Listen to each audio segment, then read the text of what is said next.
break. So we're actually getting tech politics. So welcome to Superpower Broadcasting. So hopefully you can hear me okay here. So how it's going to work tonight?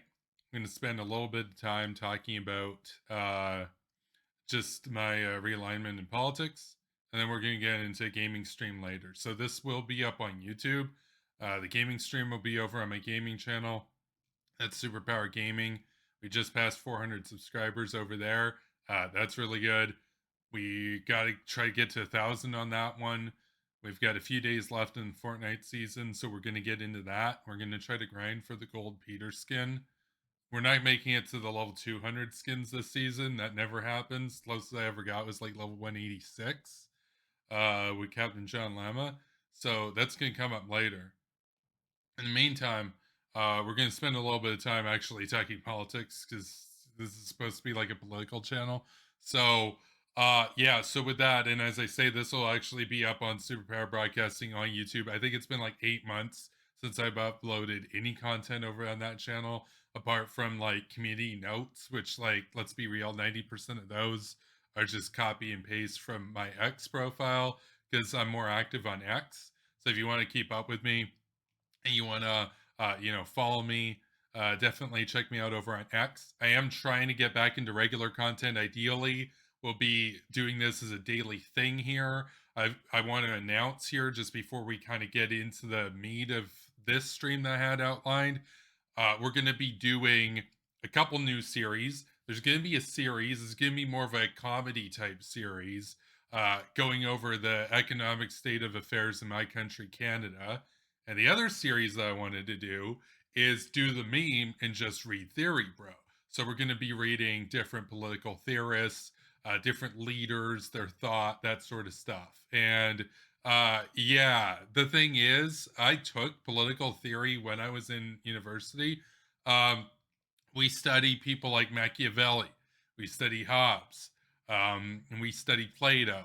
We talk about Rousseau, those types of people. Those folks are fairly far in the past by and large. Talk about Kant, that sort of stuff. A lot of their ideas aren't necessarily too relevant, though. You can argue Machiavelli and Hobbes are permanently relevant as long as they're states they're relevant, and I would agree with that. I like Hobbes' thought. I'm interested in Hobbes' thought, but I want the direction of the theory stream we're gonna or series that we're gonna be doing to be oriented around more modern political theorists, the last 150, 170 years, talking about political, you know, relevant materials and economic materials. Um, so I think, for that one, the furthest back I'm going to go with that is going to be Karl Marx. But I've been kind of debating, are we going to go through all of Marx? Because I mean, I've read a couple Marx books. Some of them are really long. And the thing is, I originally wanted to only do the series where we'd only read theory of people that were actually leaders of countries. So, and to that extent, I think I will include the founding fathers of the U.S. in that, even though that's further back. Um, but as far as the economic stuff goes, and Marx is more economically oriented, the economic stuff I basically want to limit to like the last 150 years, basically, because a lot of the prior economic stuff just isn't relevant to the mode of production that exists right now. And we do have a comment here. Somebody redeemed an emote in Fortnite for 247 points. So that, yeah, obviously we're going to be changing up the branding and everything over with the emotes there on the Twitch channel here. On YouTube, I do have some, elements that'll be available with membership and stuff. I haven't been able to update those assets yet. I'm going to get into that. We will emote in Fortnite once I'm playing Fortnite. When I'm playing Fortnite right now, this is actually, like, as I say, a dedicated political stream. I don't think I've done that in 8 months. So, and even that one was super short. So, as far as that sort of series regarding theory goes, I've been talking with a few different people about, who might be smart to read. Obviously, I'm more personally interested in reading people who actually ran countries, like Machiavelli, for example. Machiavelli is an interesting figure. his writing's pretty good. He never ran anything. You look at his history. Uh, the I believe it was the Medici family at the time. They didn't really like have him around that much. He mostly just kind of lived on the outskirts of Florence, and he never really had sort of much access to the corridors of power.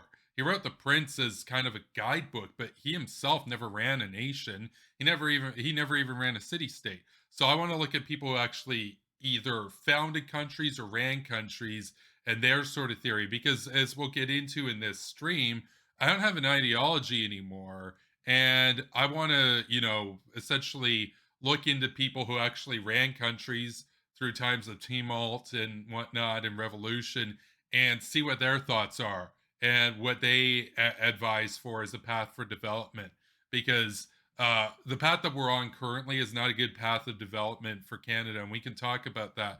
But and yes, this is a live stream. I'm not expecting too many people to be here tonight because I don't really regularly stream anymore. So these days, I mostly just do gaming content. We just passed, I think, about 250,000 views over on the gaming channel, which isn't bad for a few hundred subscribers. So you definitely want to go and check that out. I've got fairly regular content over there. Most of it right now is like Pokemon Go, Fortnite, DEF CON, the DEF CON stuff. Everybody loves it when I do the DEF CON stuff. The problem is, I want to do stuff that's not just DEF CON. I don't want that to just be a DEF CON channel.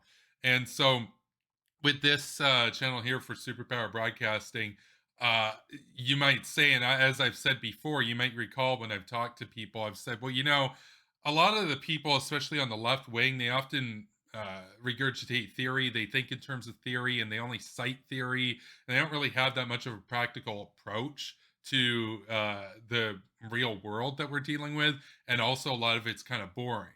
A lot of it is still relatively boring. Again, I think that looking at people who actually ran countries as opposed to people who just kind of gave advice to people running countries is going to be a bit more interesting. Um, a lot of the figures that we're going to be looking at, they reference Marx, so we might actually have to start with Marx, even though Marx never ran anything. He was never a statesman. So, but I think that that his writing would be important. And as I say, I've been talking with a few different people on what sort of content would be interesting to read, important to read. So we will begin that series soon. The comedy one I'm going to launch pretty soon as well. So stay tuned for that. Um, I've been meaning to do that one for a while. We're going to be looking at some pretty depressing stuff, but and then with the theory stuff, you might say it's kind of boring. I'm kind of a memer. I think I'll be able to make it somewhat engaging and entertaining, and I'm open to other ideas for shows and stuff to do in the future as well.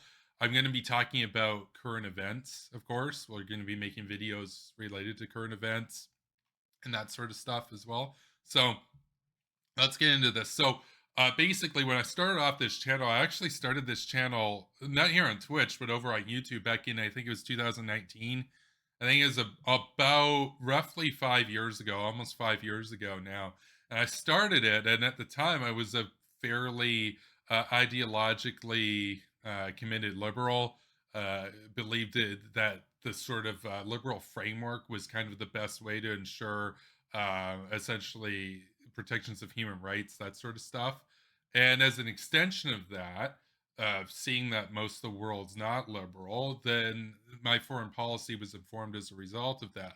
Now, uh, now a lot of people, if you follow me over on X, a lot of people have called me a grifter. They've said, well, whenever I've changed my view on any certain subject as new information arises to inform my view, they've accused me of being a grifter. And I'm not the first person that this has happened to. Anytime anybody's changed their politics or changed their view, they've been labeled a grifter. And I've always found that to be kind of cringe. We can look at somebody like Hunter Avallone, for example. Hunter Avallone is somebody who was a pretty right wing conservative for a long time in the American political discourse. and he moved to essentially become a left-leaning social democrat. And so a lot of people said, "Oh, you betrayed conservatism for money. You're a grifter and whatnot." But the reality is, he lost money when he made that shift. It would have been easy for him to continue making conservative right-wing content for his existing conservative right-wing base, right? Obviously. But they called him a grifter because anytime anybody ever changes their views, it must be for money, even if they're losing money as a result of it. So I was always very annoyed with that aspect of the political discourse before I changed my views. You could go back um, and see, if you remember any of the old shows I used to do. I used to talk about that. It was always annoying how everybody would get called a grifter whenever they changed their views about basically anything.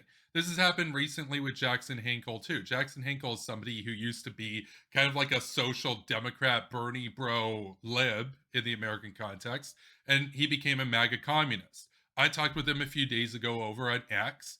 He recommended, he's a MAGA communist. Of course, he recommended I read Joseph Stalin for the theory show that I'm going to be doing. I was already planning to at some point anyway. I've read about Stalin, but I've never actually read Stalin's work in full.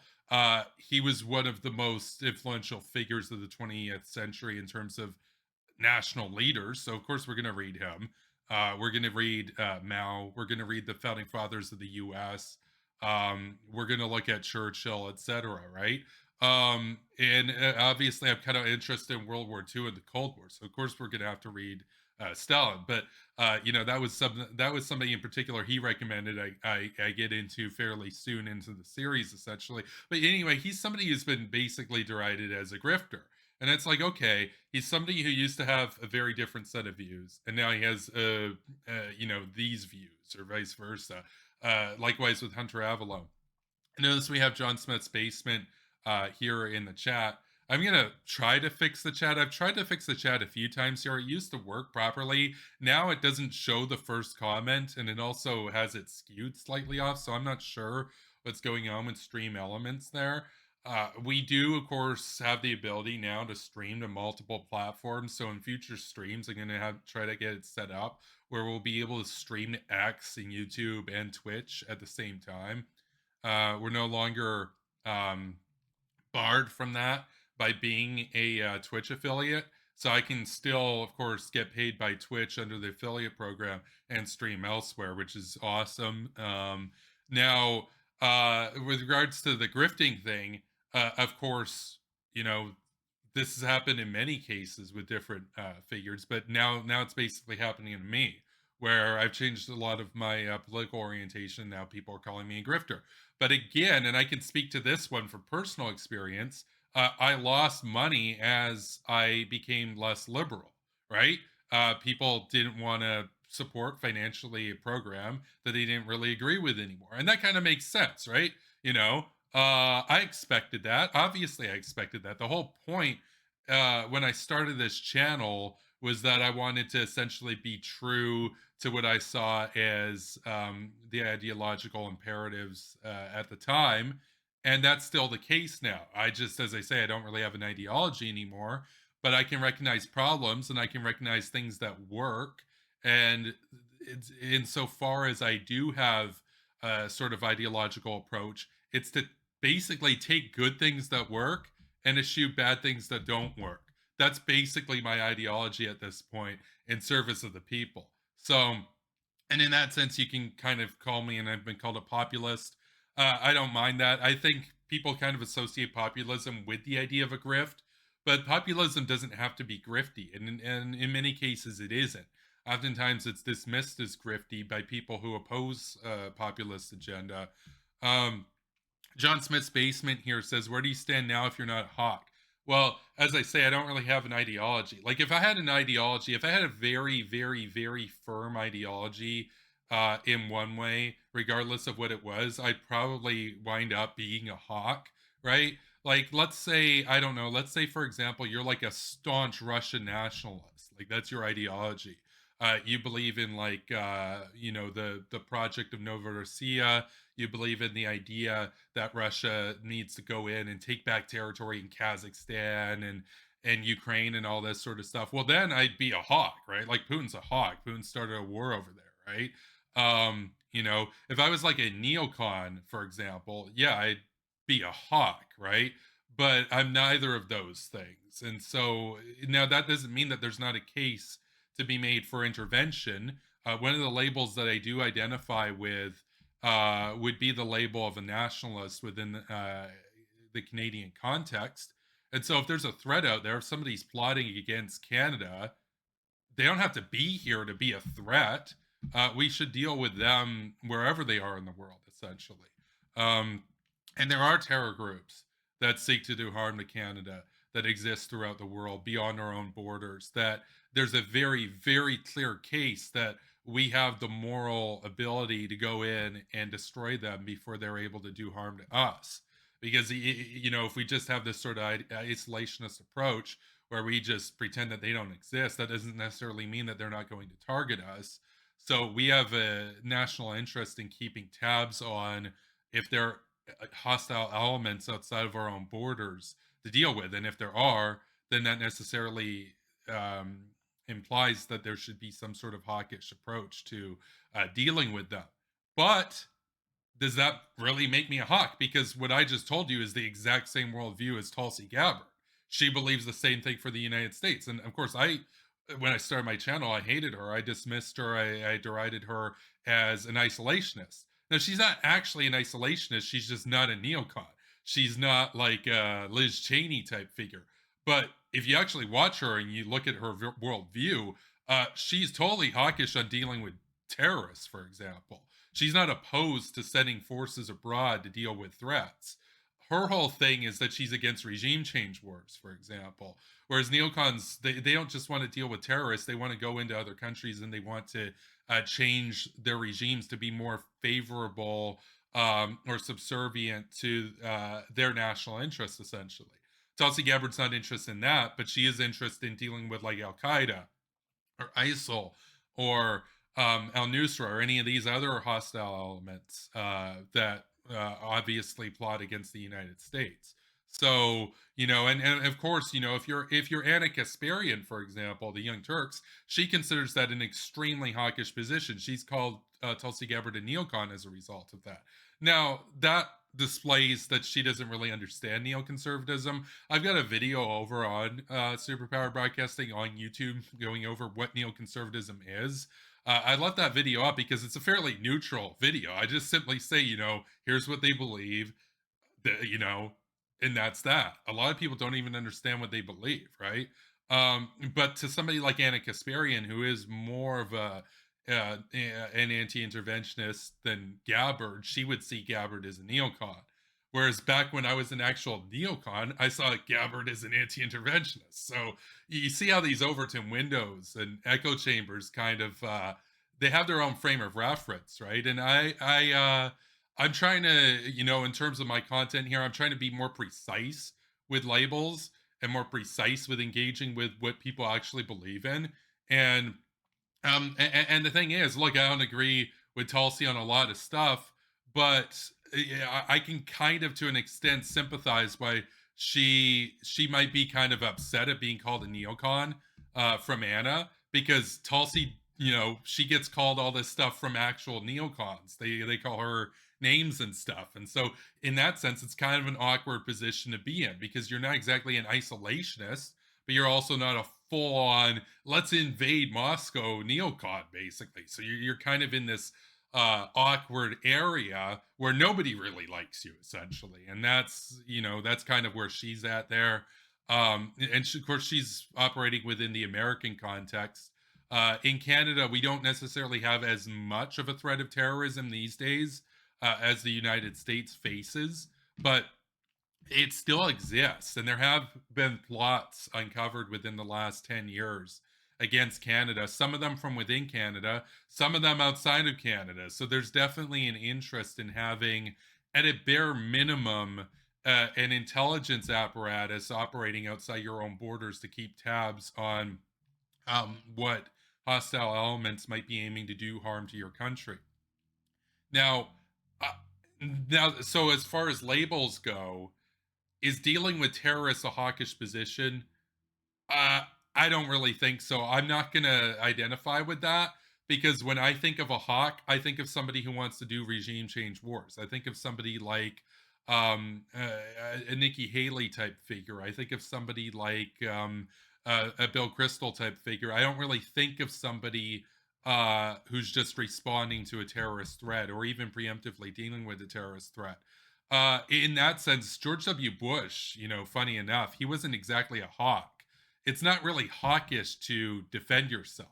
His country was attacked by agents operating out of Afghanistan, and he went in and dealt with those agents essentially.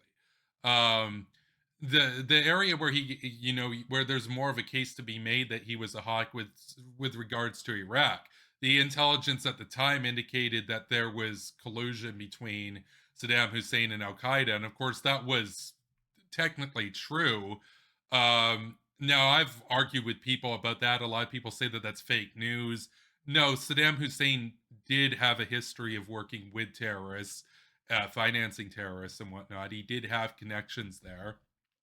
Similar, I've also argued with people who argue that the Taliban had nothing to do with Al Qaeda, even though the Taliban bragged about working with Al Qaeda, even though they maintain the Haqqani network. So it's like, okay, so it's very clear here that if your country's attacked and you respond, that doesn't make you a hawk.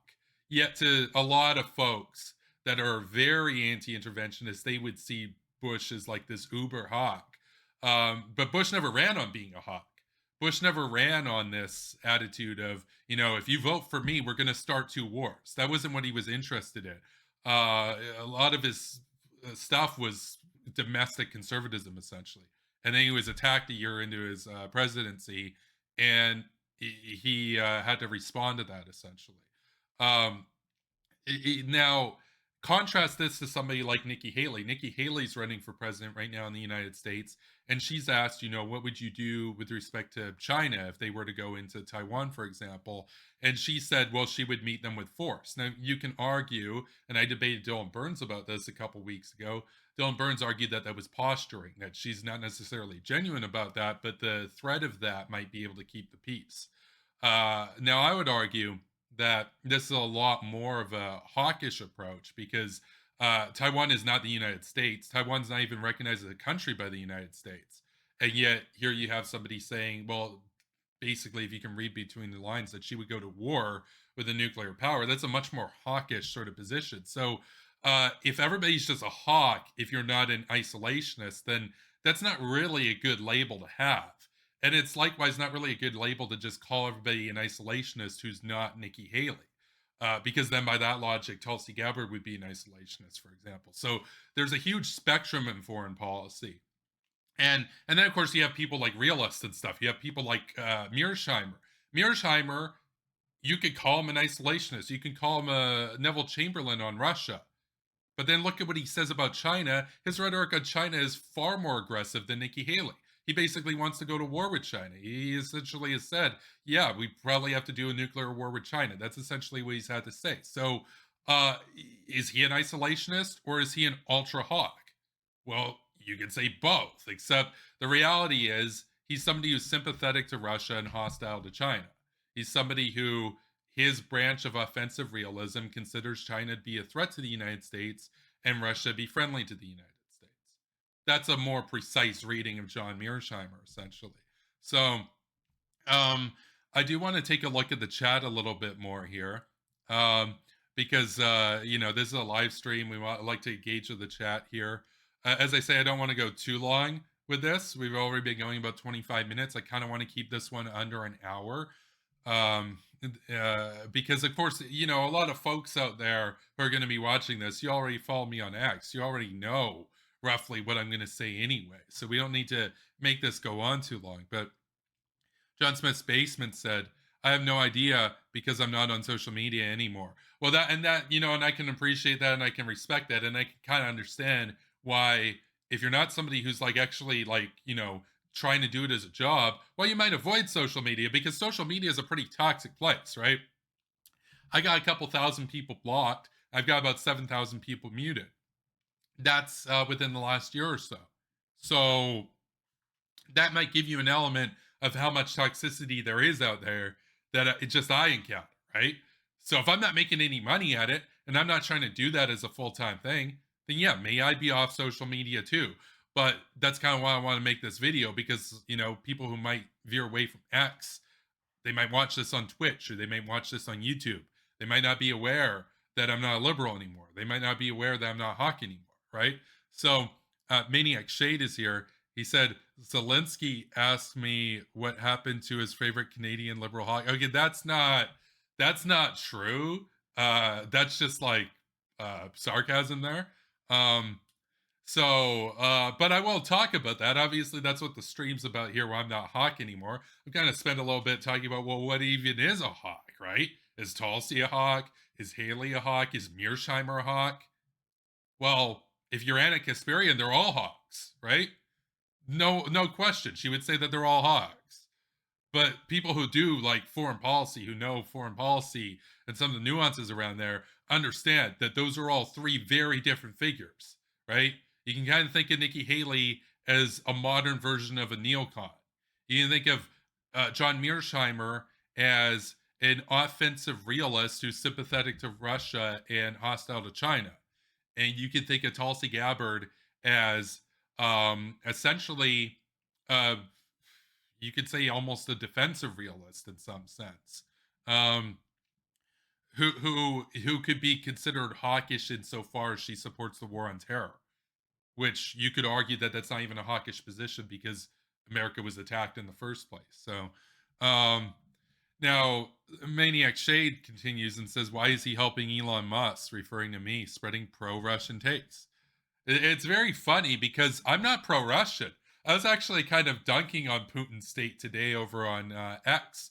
If you go and read my pinned post, and yeah, X changed up the algorithm a few days ago. If you follow Alex Finn over on X, he kind of goes over these algorithm hacks and how you might be able to get more views. And they've changed up how pinning works so that your audience is more likely to see pinned posts now. So instead of me leaving a pinned post up for a month and forgetting about it, now I'm trying to have something thoughtful that I pin every day because they're actually showing pinned comments to your followers now. So, or pinned posts to your followers. So, um, I'm not pro-Russian. I've described Russia as essentially a miniaturized version of the shock capitalism in the United States, just with the Russian language and with Russian bankers and CEOs and oligarchs instead of American CEOs and bankers and oligarchs. So, like insofar as there's a Cold War with Russia, it's a battle over resources because they would rather in Russia it's Fairbank, Sparebank, and Alpha Bank. They'd rather have Ukrainians have debt and interest payments going to them rather than it going to Goldman Sachs and Citigroup and Deutsche Bank, right?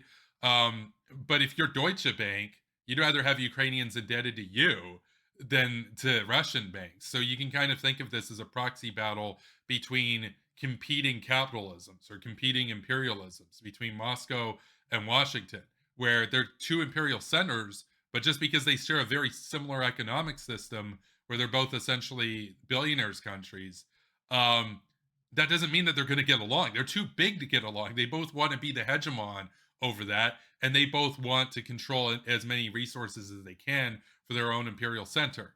It's kind of like, why did the colonial powers in Europe go to war with each other, even though they all did colonialism and they all mistreated Africans? Well, because they wanted to be the ones dominating all of Africa. So they went to war with each other because they wanted to be the sole empire, right? So it likewise here, Sparebank would rather control the world than have to share it with Goldman Sachs. And Goldman Sachs would rather control the world than have to share it with Sparebank and Alpha Bank, right?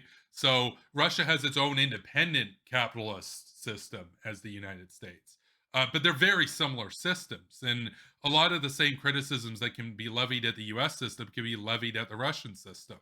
Um, so no, I'm not pro-Russian. I'm not pro-Russian at all. But and this is kind of worth noting here because this kind of ties into what I was talking about earlier, which is that if you're somebody who's an ultra hawk, then somebody like Tulsi Gabbard or even John Mearsheimer looks like an isolationist to you. Heck, you can go so far into like the nuclear neocon territory that I'm sure some of those folks think that Nikki Haley's a weak anti-interventionist.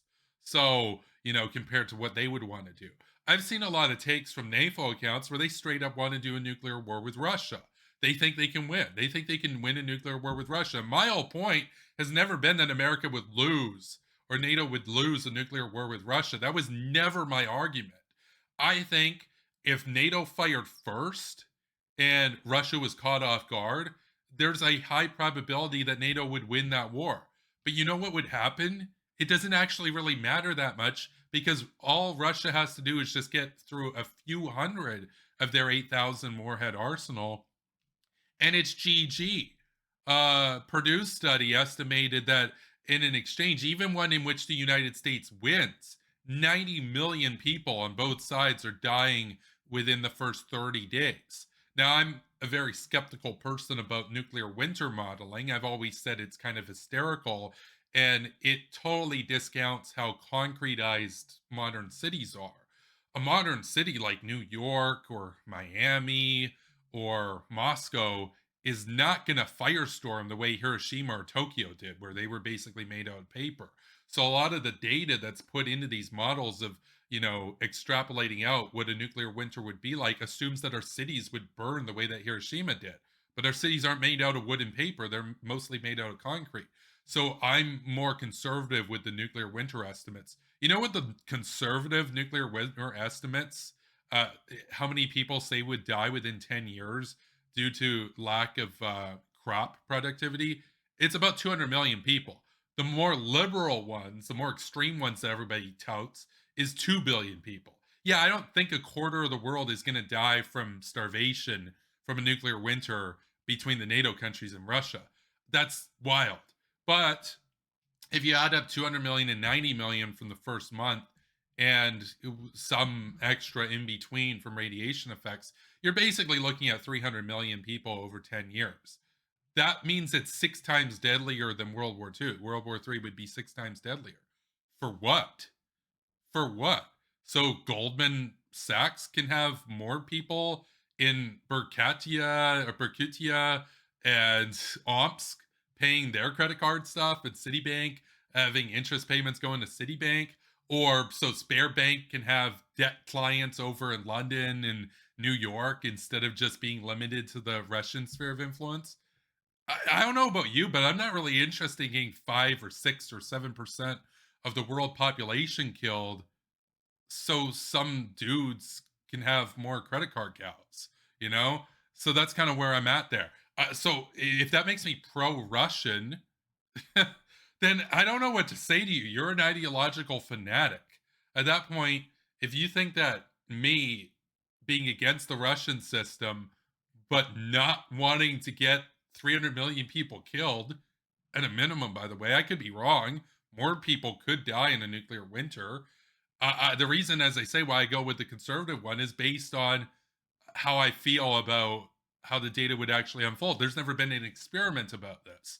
Closest that we have are tests done on wooden structures in Nevada and Semipalatinsk that the Russians did, and the attacks on Japan. But we don't build houses and buildings out of the same material. We don't build wooden skyscrapers, right? Concrete cities aren't going to firestorm the way Tokyo firestorm or Hiroshima firestorm, right? But I could be wrong. I could be wrong. It could be the case that that local forests are more susceptible to thermal effects than have been modeled, and that could make up for cities being less susceptible to firestorming, and so it might equal out, and then we might be looking at 800 million casualties within a 10-year timeline. But either way, we're talking about a difference of like 5% to 10% of the entire world population over politics and ultimately a resource struggle. Now, granted, there are dumber things to do a war over. Like if I'm going to die in a nuclear war, if I'm going to die in a nuclear war, I'd rather have it be over something important like oil or resources or debt servitude than have it be over something like religion or whatnot, right? I mean, at least we need oil to survive. At least we need food and money to survive. At least, there's a reason wars throughout thousands of years of civilization were always mostly fought over resources, even if they overlaid that with religious excuses, because we have scarcity and we need resources to survive. So if I'm going to die in a nuclear war, at least have it be over, resources. But, you know, the fundamentally the most important things to actually have a battle over would be a fundamental difference in ideology. Like the Cold War kind of made sense. You had a real battle between, as I talked about on X today, you had a real battle between socialism and capitalism. But we don't have that anymore. If we had a nuclear war with Russia, it would just be a battle between their oligarchs and their shock capitalism and how they can screw over their workers as much as possible, and our oligarchs and shock capitalism and how we can privatize and screw over our workers as much as possible. But we want to have, our ruling class wants to have all of Russia also having credit cards to their companies. They don't want them to be credit cards servants to Spare Bank and Alpha Bank. They want them to be debt servants to Deutsche Bank and Citigroup, right? So, but I'm not, look, an ideological battle like between China and the US, that's a more important thing to get caught up in a war over. I'm not saying do it. I'm against Nikki Haley even suggesting doing it. But like as far as if I'm going to die in a nuclear war, I prefer it to be over ideology because that's actually like the most fundamental disagreement that you can have, where it's about how do we allocate resources. Even more important than just the resources is how do we allocate them? That's like what ideology comes down to. And then, second to that, if it's not going to be over ideology, okay, then it's going to be over resources. Okay, well, that kind of sucks, but and then below that is fairy tales and mythology and stuff. Like the least interest I have is dying in like a holy war or something. Which is not like I'm an atheist basically, right? That's like the biggest waste of life. At least with resources, it's like, well, you needed oil to survive, so they did a war over it. That's tragic, but you can kind of understand why it happened, right? We don't need fairy tales to survive, right? Ideology is, it's meta, it's supra to the resource war because it's actually about how do we distribute those resources.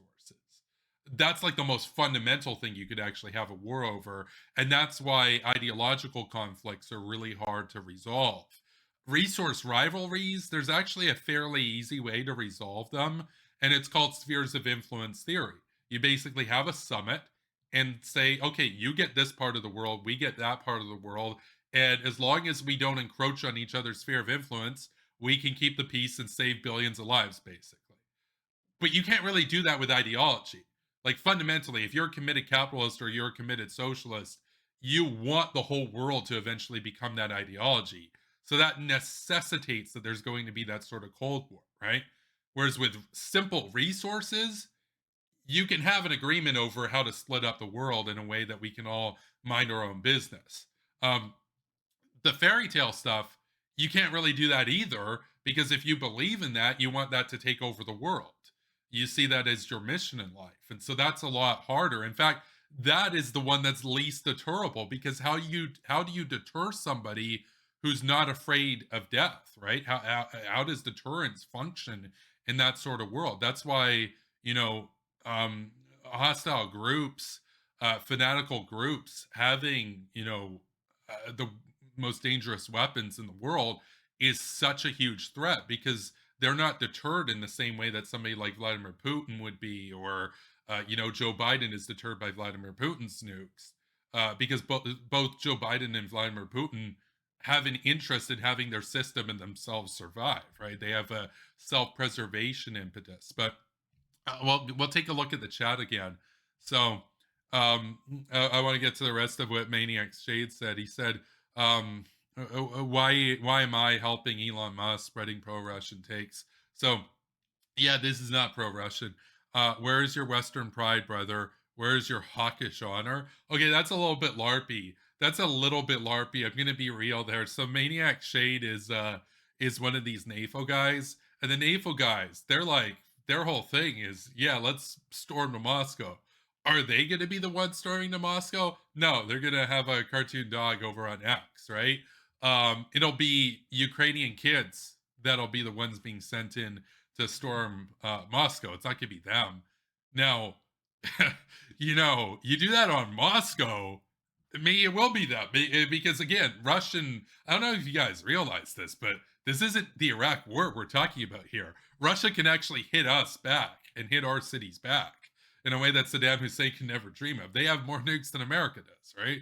So, like this is the thing. If you're gonna be like some uber hawk, if you're gonna go like full on the whole hawk energy, all that I ask, look, all that I ask is, can you please like do your regime change war on a country that doesn't have 8,000 nuclear weapons? Can you do it on a country that can't take out a ton of our cities and salt our agriculture for decades so we can't grow any food? Like, you're gonna go and do that, okay, whatever. Do that to like a country that, how about this? Do that to a country that doesn't have any nukes. How about that? How about that? Then at least, then at least I'm not paying the consequences of your fanaticism, right? At least my family's not dying as a result of your fanaticism. You know what I'm saying? So we're gonna get back to the chat. John Smith's basement had some other stuff to add. I want to get to his comments as well. And of course, look, where have I been? I've been working basically almost every day, like the last year and a half. I haven't even had any time to like update the OBS stuff or the Twitch stuff here. I don't even know how many people are viewing this right now because OBS took away the ability to see how many people are in your stream. And the thing is, probably not that many people because I haven't really had the time to stream, right? But we're changing that. We're getting back into the inertia of streaming, right? And we're going to keep this up, even if it's a short stream, even if it's a gaming stream. So John Smith's basement says it sounds like you're advocating for foreign policy realism, but I might be wrong because I wouldn't want to associate you with Mearsheimer law. Uh, I wouldn't really call myself a realist. Um, Problem with realism is that realism, to an extent, discounts ideology, really only looks at state survival imperative and how states seek to survive, essentially. And so how they balance, how they approach war, et cetera, as a result of that. It kind of discounts ideology. It also discounts things like non-governmental organizations and the United Nations and stuff, which I do as well. So in that sense, I can kind of see where the realists are coming from. But I do think ideology is important. I think it's kind of hard to describe Iran's behavior, for example, and how they acted in the Middle East without understanding their ideological and their religious motivations. Likewise, it's kind of, more difficult to understand why America behaves as it does simply by saying, well, it's a state with state interests, because America engaged in wars that very well presented the threat of an existential crisis to itself during the Cold War. And you can look at Cuba, you can look at Vietnam, you can look at Korea. These were all cases that risked the potential nuclear escalation with the Soviet Union. Why would a state that's seeking to survive risk its survival to get involved in these sorts of wars? Well, ideology. They wanted to extend the capitalist sphere of influence in the world. So if you don't understand America as a capitalist power, and that informs their foreign policy decisions and indicates why they might go to war, even if it's not in their survival interest to do so. Um, Realism's not going to explain their behavior if you're not taking into account ideology, right? So I wouldn't say that I'm a realist, but I do understand where a lot of realists are coming from. Of course, there are two schools of thought in realism. There's defensive realism and there's offensive realism. Somebody like John Mearsheimer is an offensive realist, but I've talked to people who are far more offensive than he is, and they consider him to be like a defensive realist with extra steps or whatever. Um, Now, Mearsheimer is offensive on certain countries and very defensive with respect to other countries. Um, but the fundamental thing with neo-realist ideas is understanding structural anarchy in the world, and so they view the world as basically being anarchic. There's no world police that you could call if you're a small country and a bigger power invades you and does a brutal war against you and does heinous atrocities against you, and then they destroy your state and subjugate you and make you slaves to their empire. Well, you might have been the good guys. That might have been awful, but there's nobody you can call. There's no world police. If you can't defend yourself, look, it's over. It's GG. Now you're a part of that empire. This is kind of what's happening in Ukraine right now. So, for me, look, I've been accused of being pro Russian here. I don't support Putin's invasion on Ukraine. I think it's a horrible thing. Um, you know what could have prevented that war from happening?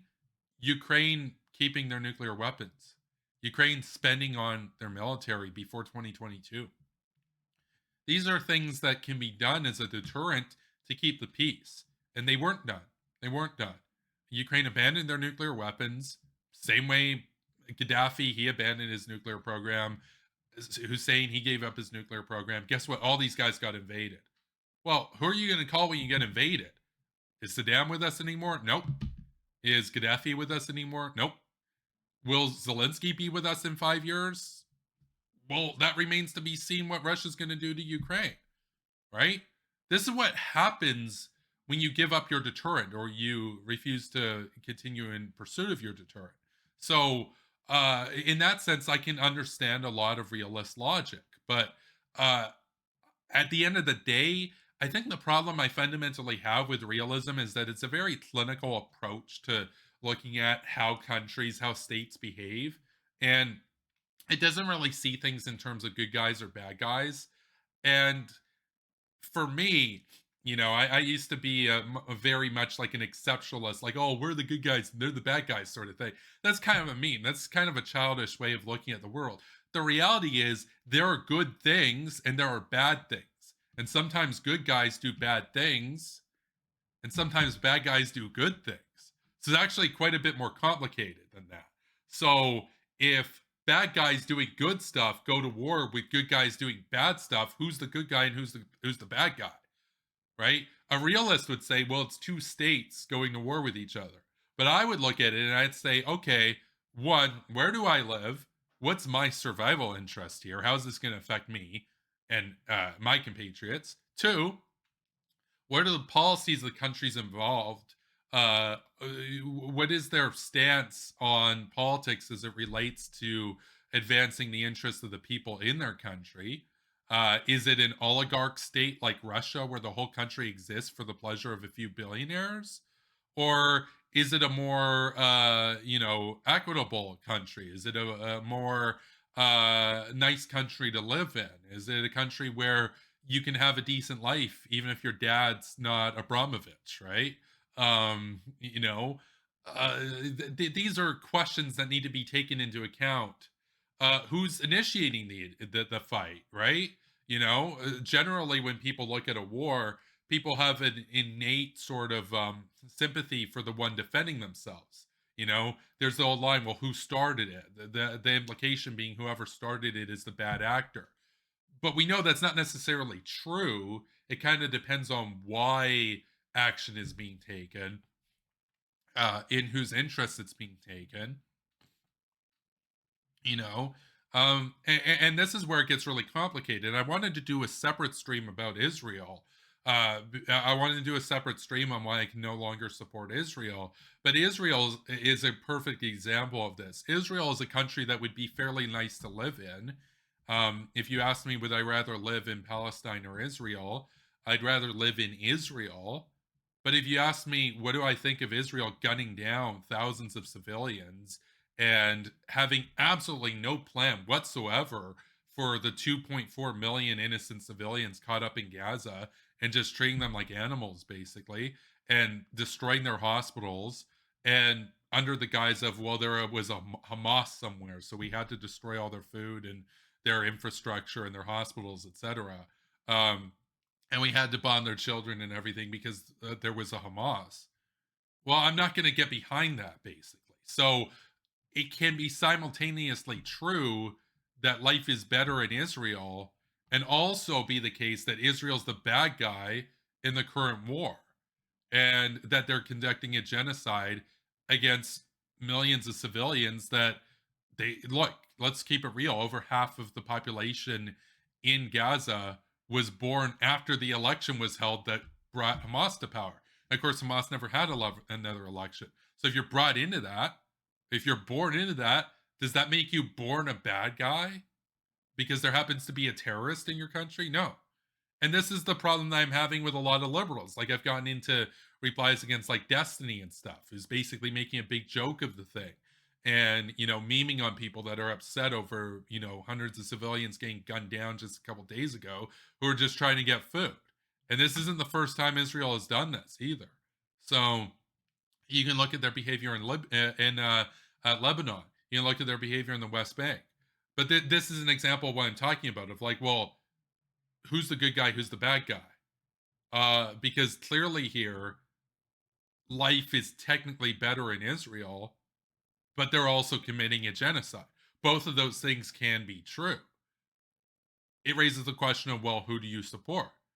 Well, at the end of the day, I support Canada. I support our interests. I support us advancing and aggrandizing the standard of our working people. That's who I support at the end of the day. I'm against genocide. I don't think we should be sending money over to abet genocide, for one. So, and that goes for both parties because Hamas also carried out a genocide. So, if two parties are engaging in genocide, who's the good guy? Right? This is where foreign policy gets very complicated. And it's easy to just take an ideological side. So I was debating with Henkel and Samir Khan a few days ago over on X, and Samir asked me, "Well, do you support the axis of resistance, or do you support like the what did she call it, like the empire or whatever?" And it's like, and my simple question I had for her and for Jackson, what I said to these guys was, "Look, I used to be a very ideologically committed supporter of like this like meme of like for a New American Century, that sort of stuff. This idea of like Western hegemony and everything. And my eyes have opened to the absolute degradation in the Western Hemisphere and how a lot of what's going on in the West right now is horrible for our people and for other peoples that are exploited by it. And I said basically, you know, so I've got a more nuanced view of the Western Hemisphere now, but you folks, you have that same view that I had back when I was a neocon, except it's for like Russia and Iran and Syria. You're just 100% behind them. Never any sort of criticism. And what they said to me was that, well, they viewed it as, well, they're the ones responding. They're responding to imperialism. So they will support whoever's responding to imperialism. But I don't think that that's a very sophisticated approach to have when viewing world politics because it's not good enough. Even if they were correct, in the assertion that every act of hostility is done by the West and every act of resistance is done by Iran and Russia and Syria, that doesn't necessarily make those the good guys or the West the bad guys per se. Because you could be the one who's defending yourself, but you yourself could also be like a horrible person. You know, like somebody could break into somebody's house, like Jeffrey Epstein, for example. Somebody could have broken into Jeffrey Epstein's house to steal his TV. Yeah, that's a pretty bad thing to do. That's not a really bro like thing to do, right? But it's also that doesn't just absolve Jeffrey Epstein, you know. So it's a guy doing a bad thing to a bad person, basically. So, and that's not to say that everything about countries that aren't the West is bad. I'm not saying that. All that I was saying was, look, I used to have a fairly, resolute view with respect to, a certain bloc, and you folks have that exact same attitude as neocons, but for this side, why? And their response was, well, they saw them as the anti-imperialists, and they saw the West as the imperialists. Liberals, on the other hand, they see it the other way around. Liberals, they don't really have an issue with imperialism. Liberals see it as essentially civilized versus savages is kind of how it comes down to, and that's kind of the rationale that goes behind this. Well, they're all Eastern, so they're brutes and stuff, and we're enlightened Western centrists and stuff. But at the end of the day, most of the like liberals that are actually in power that aren't just like Twitter larpers and stuff or X larpers, most of the people in power, they don't even believe that. They don't even believe that. They just want more credit card service. They want more debt service. For them, it's just an economic gain. How can, like, it's basically the IMF versus the Belt and Road. They want more countries to be subjugated by the IMF and not owing any money to China. They want to owe money to, the organizations that their friends own and operate and they have cocktail parties with. That's what it comes down to. It's competing imperial centers is ultimately what it comes down to. And so when I kind of look at this sort of stuff, I'm like, really? Are we going to have a war over that? Like, it's not a good enough bar to say, well, it's better than having a fairy tale war over some 1,000-year-old texts. It's like, okay, but it's still a pretty lame, I would argue, mega lame thing to get hundreds of millions of people killed in a nuclear hellfire over, so that these cocktail parties can be aggrandized instead of the cocktail parties in Moscow. Like, come on, it's basically ruling class versus ruling class at that point. So, um, and now, yeah, I do want to get back to the chat. So, John Smith's Basement says, I've realized in a number of years looking at foreign policy, you basically have to choose your battles. Ideally, it would be great if all oligarchs were gone tomorrow, but looking at the landscape, that will probably never occur. Oh, exactly. I mean, how could that happen? Like, feasibly, let's run this through. Let's say NATO was to go in preemptively and go to war with Russia and remove the Russian oligarchy and make Russia basically a colony of like NATO or a colony of the US. And they just dissolve the Russian oligarchy. And let's just say there's no nukes. It's just a conventional war, and Russia's super busy in Ukraine. They don't have that many forces on the border with Finland and the Baltics, so they're not able to repel, and Moscow falls within 3 months.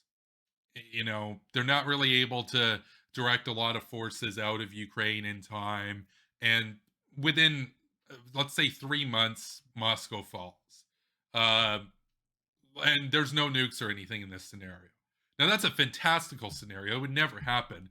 Russia will 100% use long range nukes if there's an existential threat to their state, right? Like, I take them at their word there. And we can have a debate over how serious they are about that. You have to assume they're serious because if you're wrong, then it's GG, basically, right? So you don't play around with stuff like that because they have the nukes to back it up. If they didn't have any nukes and they're like, well, maybe we'll get some and that'd be bad for you. It's like, okay, well, you don't really have a credible threat. Russia has a credible threat of annihilation for us if we tried that. But like, let's just say it worked. Let's say it's conventional. NATO wins a conventional war with Russia in 3 months, and all the guys and stuff like Putin and whatnot, they have to go to Siberia basically, and the NATO takes Moscow, and the oligarchy's done. Did you get rid of oligarchy in the world? No, you just made the oligarchs in Berlin and London and Washington and New York richer. Now they have more people that they can sell off, lifelong debt to and make live in the pod and stuff. You've just aggrandized the net worths of one oligarchy at the expense of another oligarchy. So you didn't actually do on the net. Oligarchy wasn't actually weakened on the world level. It just shifted to a percentage of the oligarch net worth being more on the Western Hemisphere side and less on the Eastern Hemisphere side. That's all that happened. And, in this case, it's a conventional war. Let's just say, in that case, only 3 million people died. Like, okay, at least it wasn't like World War II or worse levels. But the question would be, was that worth it? Well, I would posit not. I would posit not, because now, for all that blood and all that wasted life and all those young kids you sent over there to storm Moscow, what happened? Let's fast forward 15, 20 years. Well, now Russians can't even afford meat in the stores because the grocery CEOs got too greedy. They can't even afford rent. They're all living in tent cities and stuff while foreigners buy up all the condos and stuff in their cities. And it's all owned by like BlackRock and stuff. All the houses are owned by BlackRock. That's kind of what's already happened to Russia, by the way. It's just instead of it being BlackRock and Goldman running the show, it's like Bank and Alpha Bank and a lot of the other oligarchs and stuff over there. And so the Russian people are more um, complacent with that because if you're going to be ruled by an oligarchy, at least it's an oligarchy that speaks your language and was born in your country. People are more likely to accept unfair conditions when the people causing those unfair conditions look like them, speak the same language, share the same cultural memes and stuff. People don't really like being ruled by foreign powers, right? Even if it's the exact same circumstance, people are going to take it more negatively if it's being done by guys that aren't even in their own country, basically. Because the difference is, instead of you working some crappy job where you can't even afford to live in an actual building, you have to live in a tent or live in a vehicle, and you can't afford meat, you have to eat bugs because they made the price of it so high. Uh, well, at least the guy you're working for lives in your country instead of some foreign CEO that's going to buy a third yacht with your labor, basically. Like people are more likely to consent when it's their own country. People feel more in control then. They feel like you know they feel like well, the rest of my compatriots must be consenting to this, then it must be legitimate because they look like us, we're all Russians, that sort of thing, right? It's a lot harder to justify that system when it's for foreigners, basically. So, um, but yeah, no, I'm just basically laying that out, with regards to the oligarchy situation. Yeah, and like let's say it was in reverse. Let's say Russia did that. They win in Ukraine.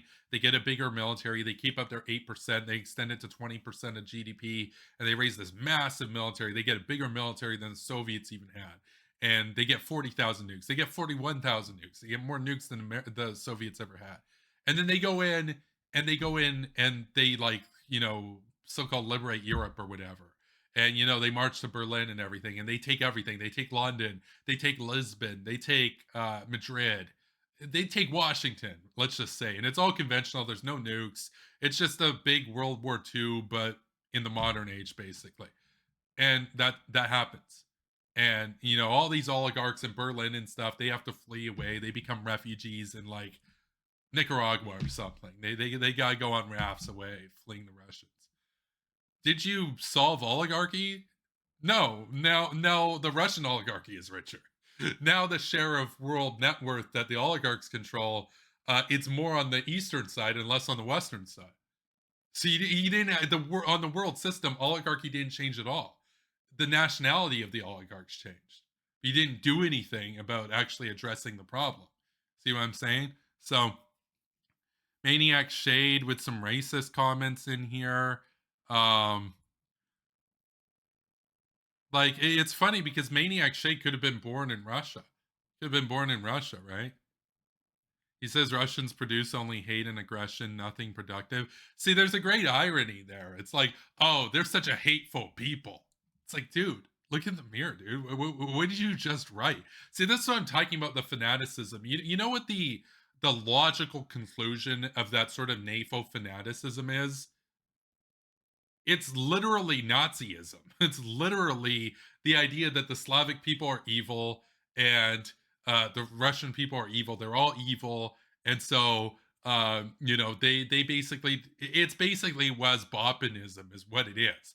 All these guys remind me of Wes Boppin. Wes Boppin was this guy. I'm sure he's banned. I'm sure he's banned, or if he's not banned, he's probably blocked me. He was a guy who operated over on X back before it was X, like Twitter.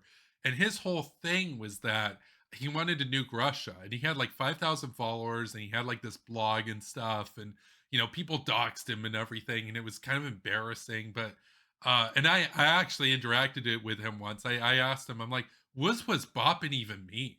And he said, "You have to pay to find out." And I'm just like, "No, thanks, bro." But whatever. His whole thing was, and what he said was that he wasn't okay with just going after Russian military targets.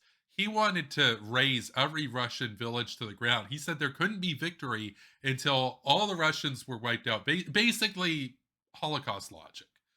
This is NAFO logic. He was like the progenitor of NAFO. He was like NAFO, the beta version of NATO, a NAFO, I should say, the beta version of NAFO. And now they're in their full, they've already done their pre-sale. They're full out there on the market now. You can play that game. You can be a Banderite Nazi all you want, basically. That's like a mainstream thing now. But it all kind of started with Wisbopin. He was like the first voice that kind of had this sort of rhetoric come out there of just, it's not good enough to target their military bases. You have to wipe them all out. And it's like, okay, this is the exact same stuff that a certain German guy with a mustache talked about doing to the Russians back in the day. And then the irony from there is to say that they're a hateful people. I just think that that's super ironic. Um, John Smith's Basement said, and I'm aware we just passed the hour mark. We're going to wrap this up pretty shortly. John Smith's Basement said, whatever your political takes are, regardless of disagreements, I'll always respect you. It's always crazy to me that people think people are grifting based on a genuine change of opinion. Oh, yeah. As I was saying, no, I appreciate it. And stay based, my dude. Um, I hope everything's going well for you.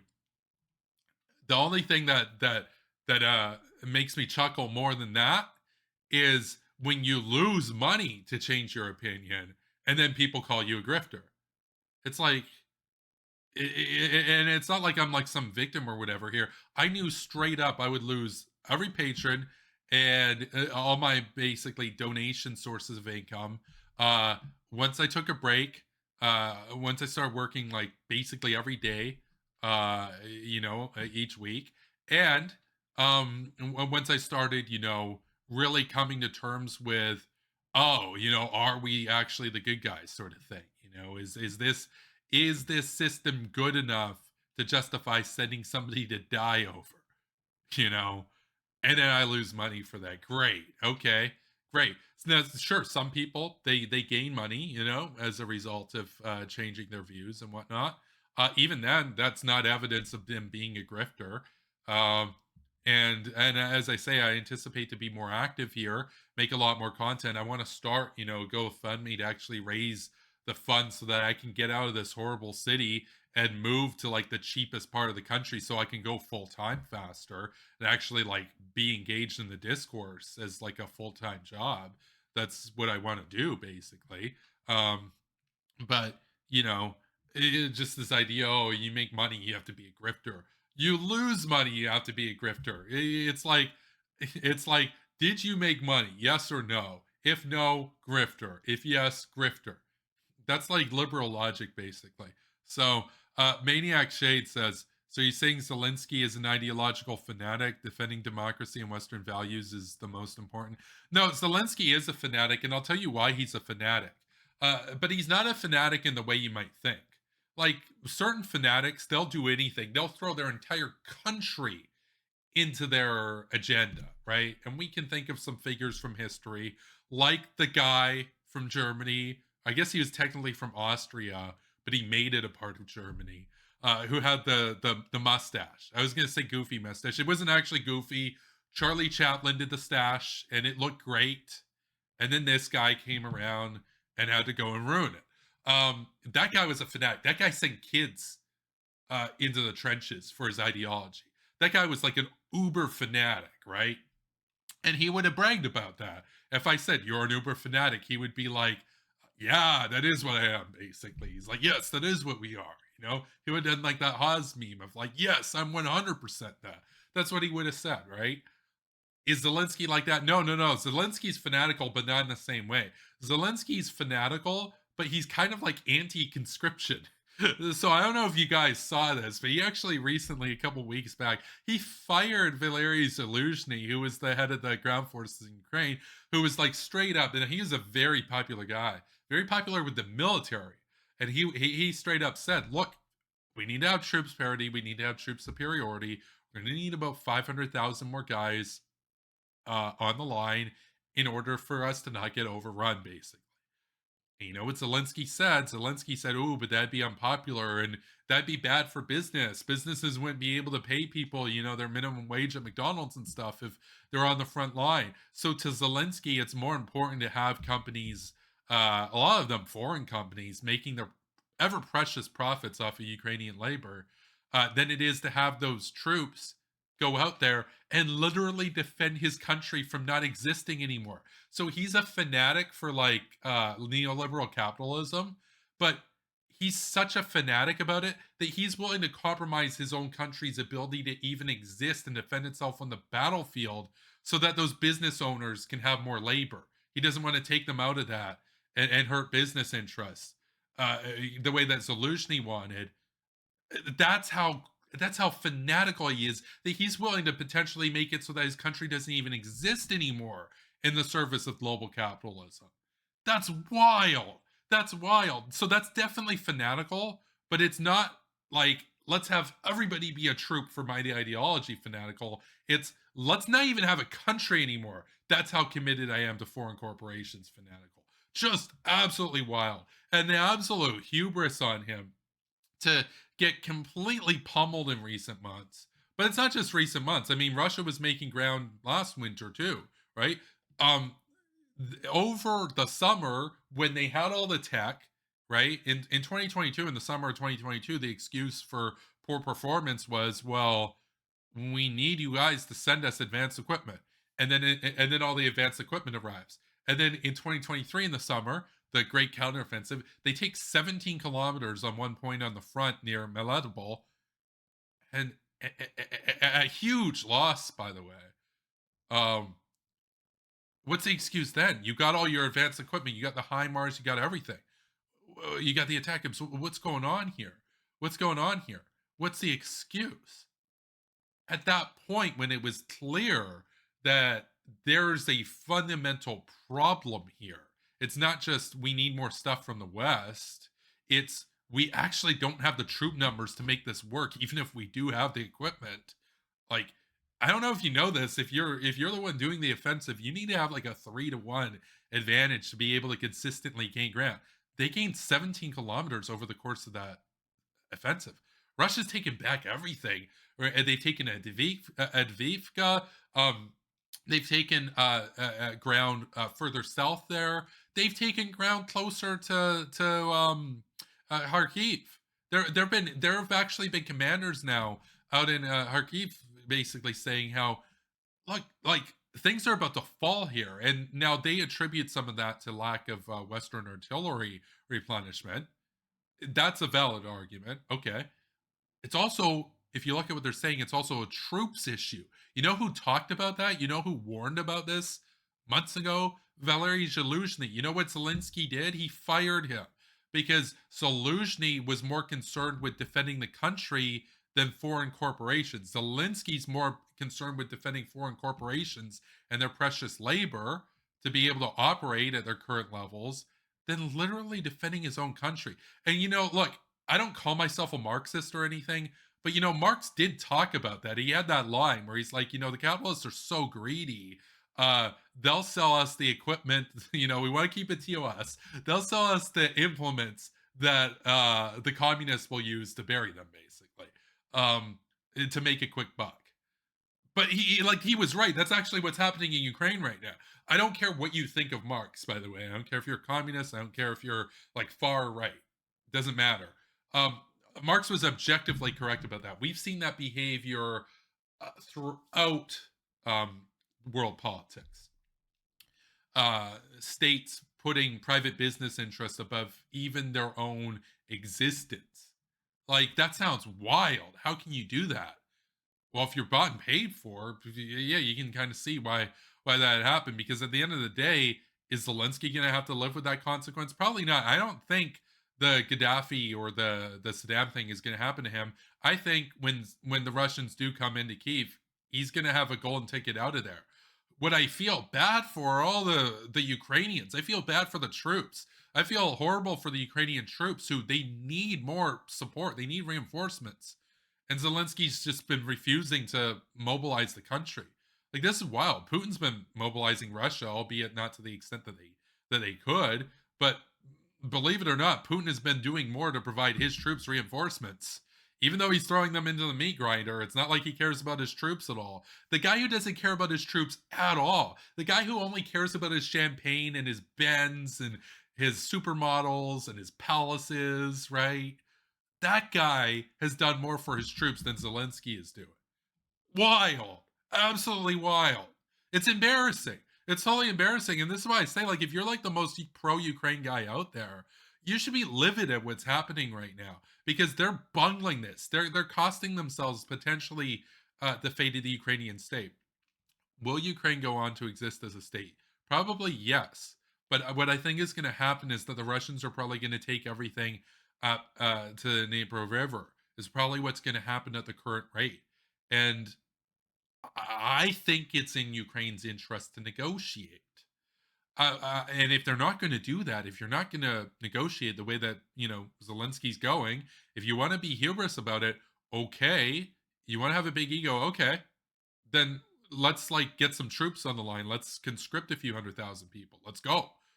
Let's go. What are we doing? Oh no, but we need those young people to be flipping burgers so McDonald's can make an extra buck operating in our country. Oh, my precious economy. Amazing, incredible, absolutely incredible. It's embarrassing. It's completely embarrassing.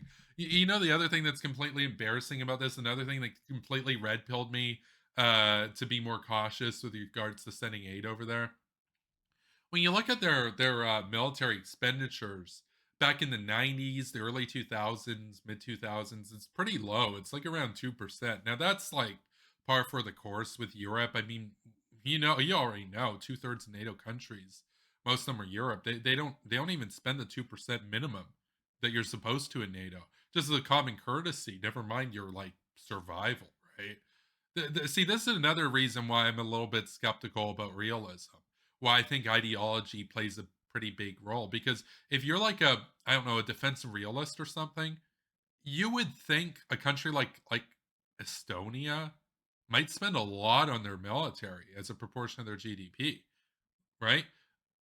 They place so much trust and faith in the alliance to protect them, but we know that that alliance is only as good as the paper it's written on if America says no. Like America could just say no, we're not going to risk a nuclear war to defend you and then you're on your own. So like if states were only acting in their survival interests, they would have backup plans. They would have, even if they're a part of a big, robust alliance like NATO, they would still have a backup if that fell apart where they could be able to defend themselves. But you don't see that. It doesn't happen because the ideology of neoliberal capitalism says instead of spending money on our military for our state survival, we could have our young people flip burgers and stuff for foreign corporations, and that's a more useful use of their time.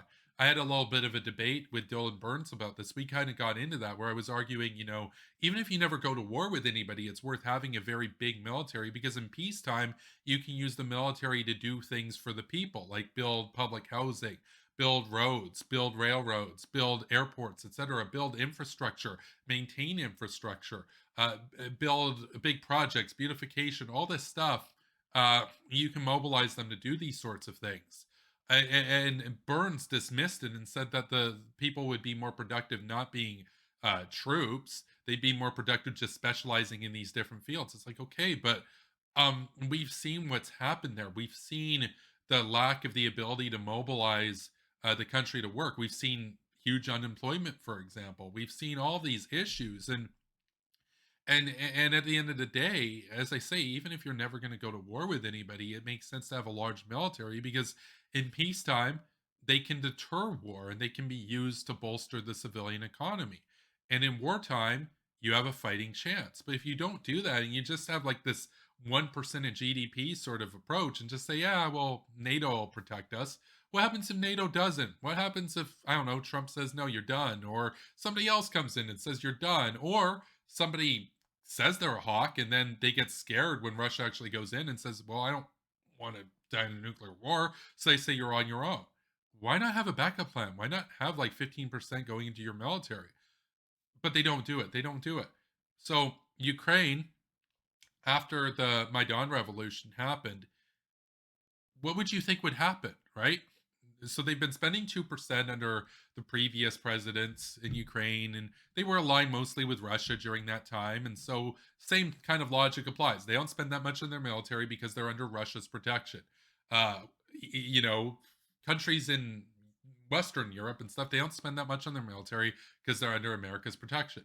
But what happens when Ukraine switches sides? What happens after the Maidan Revolution 2014? February 2014, now they're not under Russia's protection anymore. Now Russia's very angry. They're angry, right? You know, they're an angry gorilla at that point. What do you do? What do you think happens? Because the logical thing would be you go from 2% when you've got like this when you're like a protectorate or whatever of like a bigger power, and now that bigger power that's right next to you is very angry with you. You would think that the military spending might go up, right? No, no, no. Here's the thing that's absolutely wild. So Russia invades Crimea in 2014. They invade it. Like complete violation of Ukrainian sovereignty. The average Crimean when they were pulled in the 90s, early 2000s, what did they want? About 80% of them wanted to be autonomous. They didn't even really care so much about Russian or Ukraine. They mostly preferred being in Ukraine, but an autonomous, basically self-governing, uh, almost country of sorts. That's what they wanted. That's what the people of Crimea wanted. Was they wanted their relative autonomy and independence. Did they get that? No. No, they got invaded. Now they're part of Russia. So, you know, okay. So that happens. But Ukraine viewed that as a violation of their sovereignty. They viewed that as taking territory from them. They viewed Crimea as a fundamental part of Ukraine. Now, Russia viewed it as a fundamental part of Russia. Okay. What did the Crimeans want? They wanted autonomy. They didn't get it. So, what about the Crimeans? Well, kind of like what I was talking earlier with like realist logic. Look, if you don't have a big army to repel invaders, well, who are you going to call? There's no world police. So they got what they got basically. Now they were part of Russia because Russia had a bigger military. So you see this and you see what happened in the Donbass too. So the LPR props up and the DPR props up, and they come out there and they're rejecting Kiev's authority. So and then you've got Russian assistance provided to these rebel groups operating in Donetsk and Luhansk. So these are three different fronts of territory that have been impinged on from the perspective of Kiev. And this is back in 2014. This isn't 2022. This is 2014. What does Kiev do? Does Kiev say, okay, we are under invasion. We're going to have a wartime economy. We're going to galvanize our industry. We're going to mobilize the country, and we're going to repel the invaders. No, they don't do that. They do some artillery and shelling and stuff in Donbass. Okay. They keep military spending between 2 and 3%. You know how long they keep military spending between 2 and 3% for? February of 2022. What happened in February 22? Russia expanded the war and did the broader invasion, the special military operations, they call it. Then what happens? Ukraine says, uh oh, now we need to actually spend on our military. What do? They jump up to 34% of GDP. Right now, Ukraine is spending 34% of GDP, which makes them, last I checked, they are tied for number one place in the world for military expenditure as a fraction of their economy. You know who the other one is? It's the DPRK. So Ukraine and DPRK are two countries both spending 34% on GDP. What's the difference between them on the military? What's the difference between them? In the DPRK, they've been spending between 24 and 34% on their military for like decades. And nobody's messing with them at all, basically. They've got a ton of nukes now. They've got long range capability. They've got like rockets they regularly test. They test more frequently than the US and Russia, and they can reach the US and Russia. Um, now, what did Ukraine do? Ukraine tried to catch up literally the day of the invasion.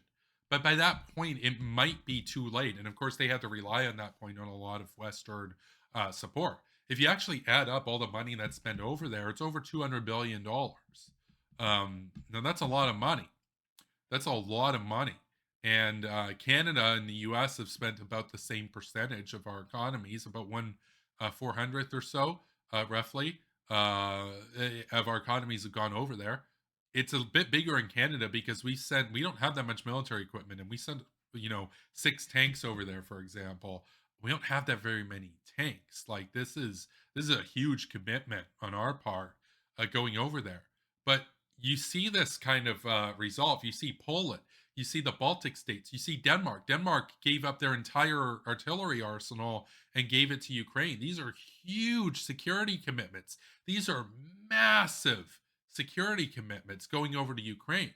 But it raises like this fundamental question to me, which is like, if we're willing to do all of this, if we're willing to move mountains to help Ukraine in their time of need, why didn't Ukraine spend any of their own money on their military all these years? Like, I mean, obviously they could see the writing on the wall. It wasn't like Russia might invade one day. Russia was literally in Crimea all that time. They were in the Donbass all that time. They were fighting in Donbass all that time. And they didn't do anything. They didn't spend anything. America spent more, and they didn't have hostile countries operating in their borders, and America was at 3.6%. Ukraine wasn't managing that. If I'm running a country and there are rebel groups and a hostile superpower operating troops occupying territory of my country, and you ask me what percentage of GDP am I going to spend on the military, even if we're not technically engaged in a full out war with that power? Oh, hell no, is it not going to be 3%? I'm straight up. I'm gonna go full Songun style on that. We're gonna do like 34%, which is what they're doing now. But if you only do that, if you only go like Songun mode when you literally get invaded, I don't know if you realize this. That's kind of too late because you don't have the industrial base to back that up at that point. You know, hell, they can't even get the troops. They can't even get the troops for training because it takes 2 months, and Zelensky doesn't have the will to call up on conscription to that extent. So you see what I'm saying? It's like, if they couldn't be bothered to spend like the bare minimum when it was obvious that this was coming all that time, they had almost a decade to prepare and they didn't do anything.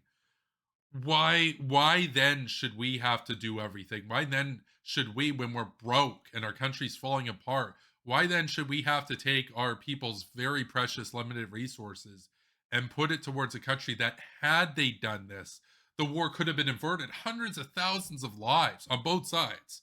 Like, let's say you're just like super pro Russia or whatever, you love Russians. Guess what? More Russians would be alive right now if that war hadn't started, if Putin hadn't done that stupid invasion.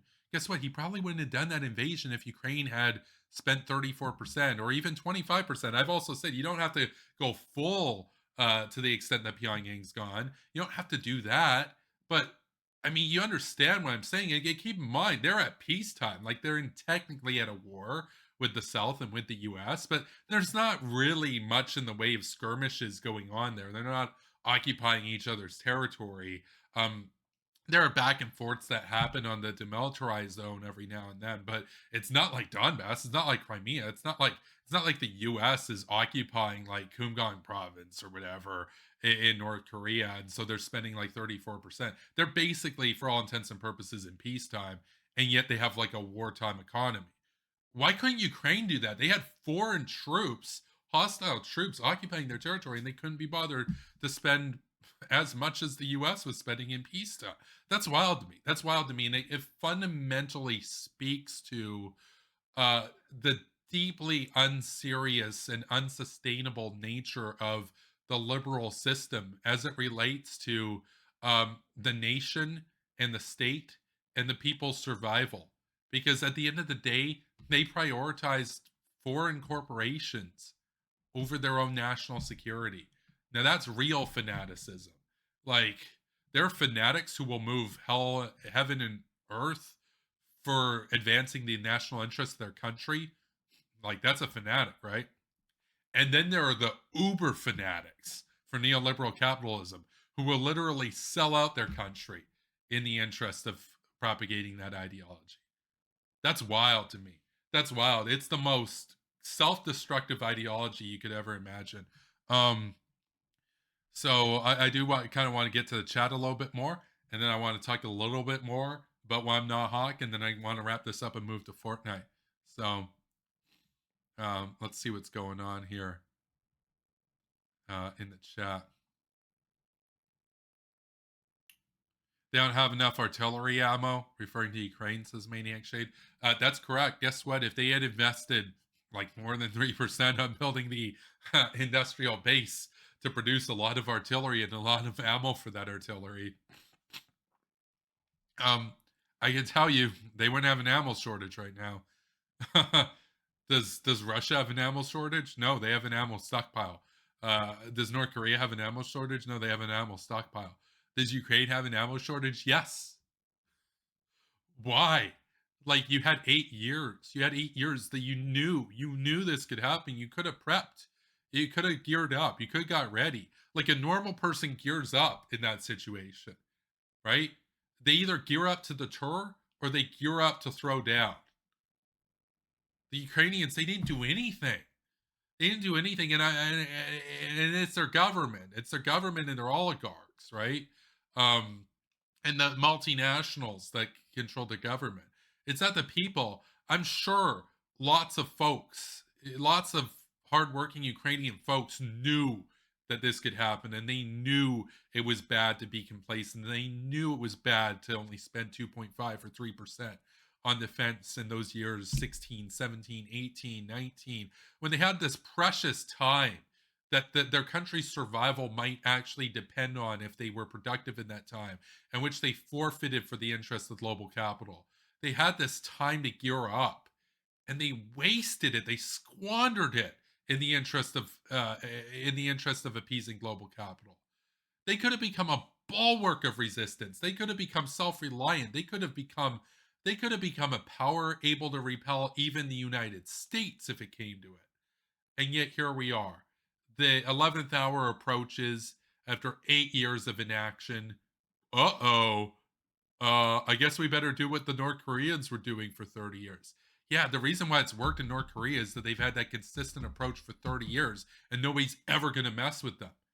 Had Ukraine had that for even 8 years, believe me, I don't think Putin would have messed with them. Putin didn't mess with them, or rather, Putin messed with them. You know why?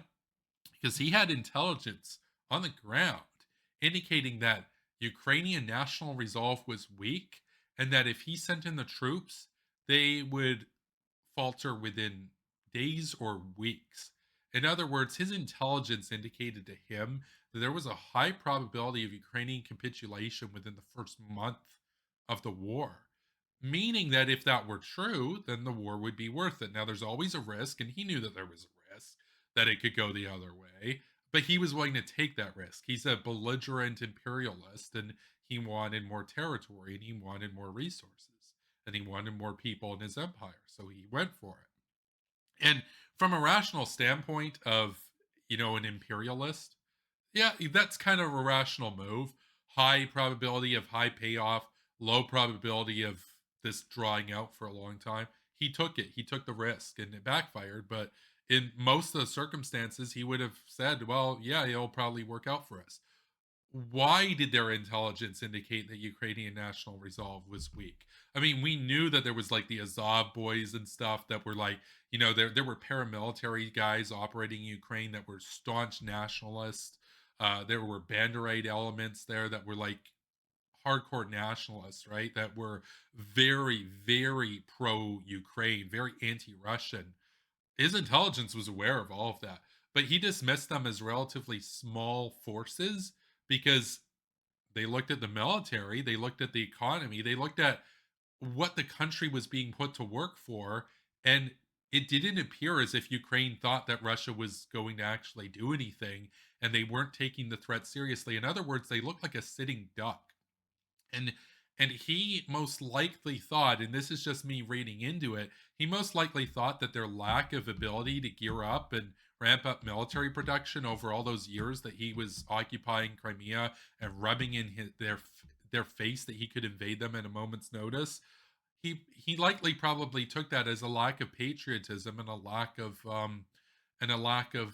commitment to the nation. And they were wrong about that, because the patriotism, insofar as it exists in Ukraine, is this liberal patriotism. It's this patriotism to institutions and to these notions of things like human rights and whatnot. But those things don't really matter if you don't apply that to spending a lot on your military to defend those things, right? This is where like liberal internationalists always falter, because um, you know I was debating Dylan Burns about Taiwan recently, and he was arguing, Taiwan, they're so committed to their independence and democracy. Look at who they voted for recently. And I'm like, yeah, but they're spending like 2.6% on their defense and they haven't changed it. So to me, you can be patriotic and committed to those ideals, but if you're not actually going to ramp that up in terms of being a self-reliant military first economy, you're not actually serious about any of that, because you're not going to have that. Somebody who is going to come in there, take your country, and then you're not going to have any of those ideals or anything anymore. But liberals, even if they understand it, they're too greedy and they're too motivated by neoliberal global capitalism and trade to invest in things like a strong defense. They'll have this attitude of, well, what was the prevailing notion there? Well, that can't happen, because what about the Budapest Memorandum? And we gave up our nukes, so America will protect us, right? And it's like, yeah, but then America didn't protect you.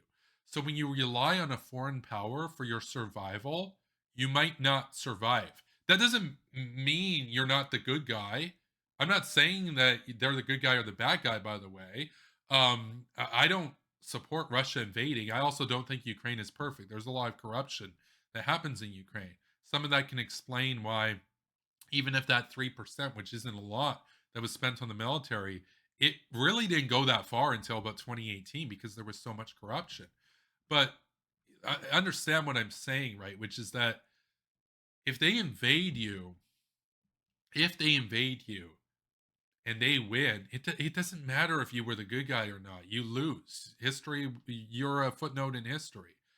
They prevail. It's really that simple.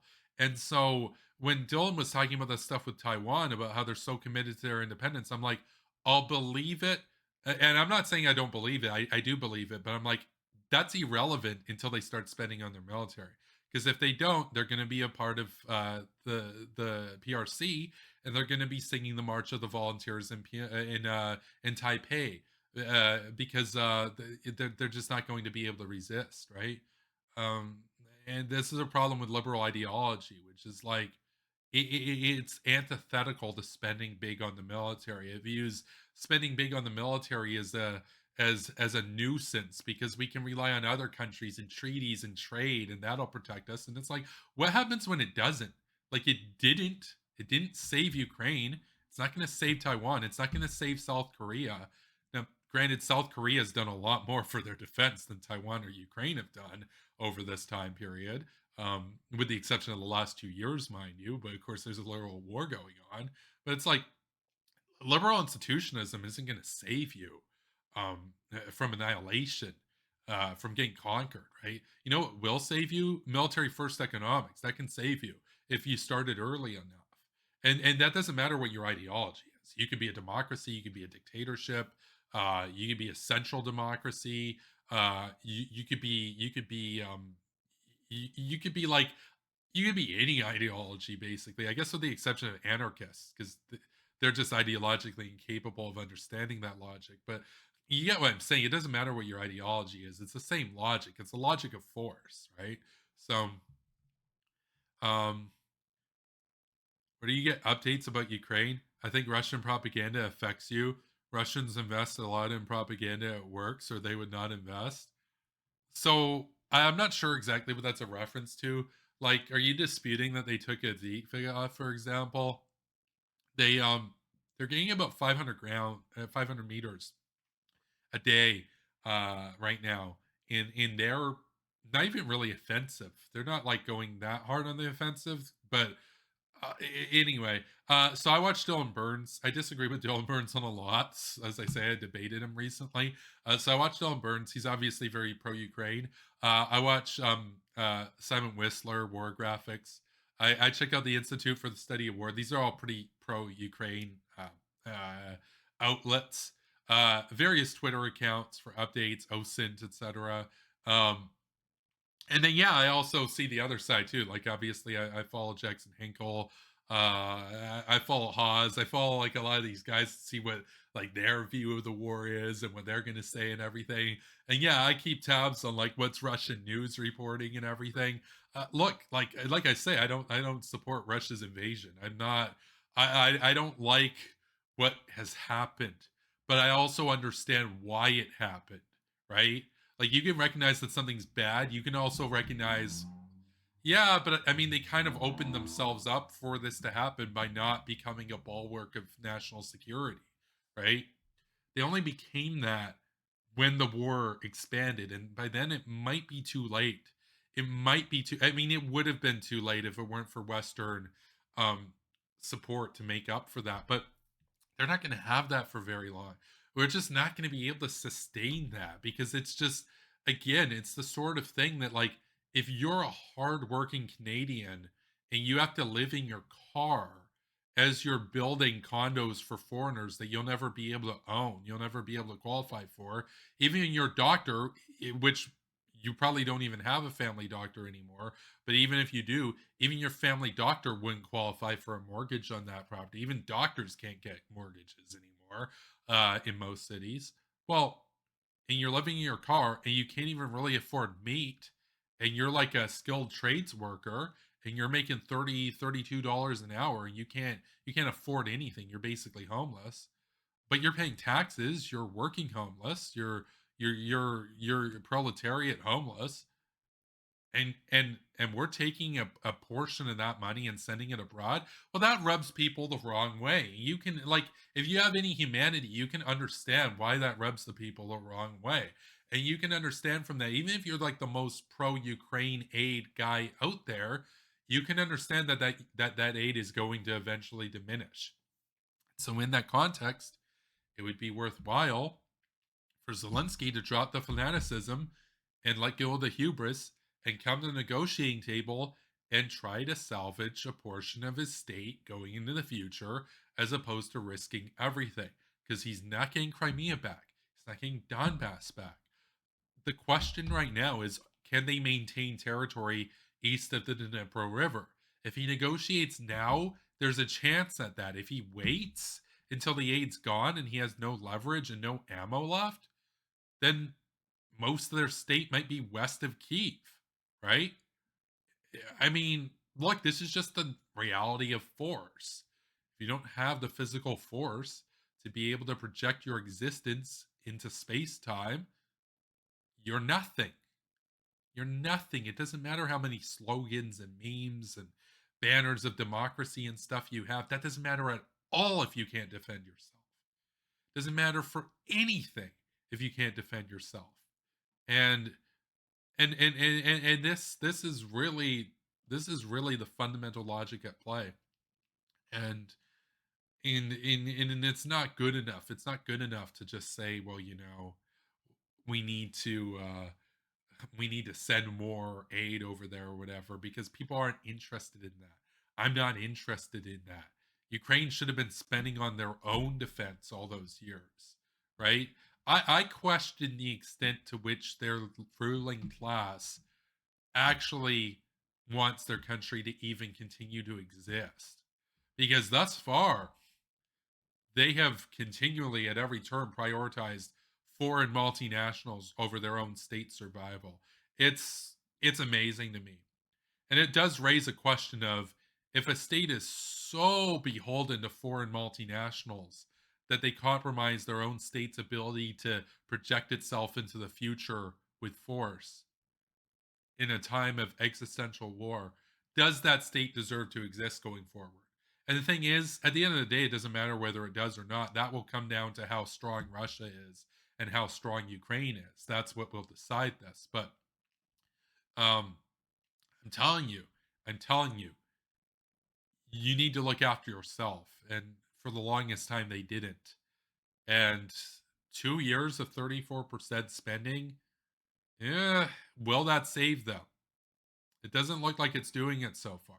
It doesn't look like it's doing it so far. They're in an existential war and they're not even really operating as a wartime economy 100% at least. I mean, North Korea is more geared up as a wartime economy in peacetime than Ukraine is geared up in wartime. That's wild to me.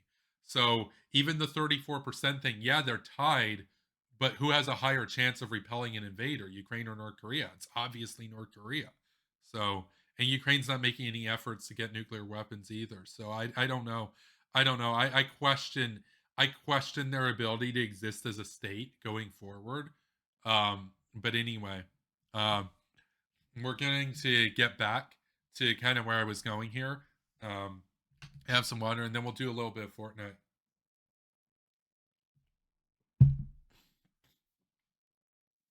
So basically, when I say I'm no longer a hawk, what I essentially mean here is not to say that there aren't instances in which it makes sense to send military forces abroad. What I mean to say is that if the system that you are defending can't even can't even provide a dignified life to full-time workers who did everything right, so to speak, to where doctors can't even access what used to be accessible to a minimum wage worker 20 years ago. The question is, what are you actually promoting? Is that system worth promoting?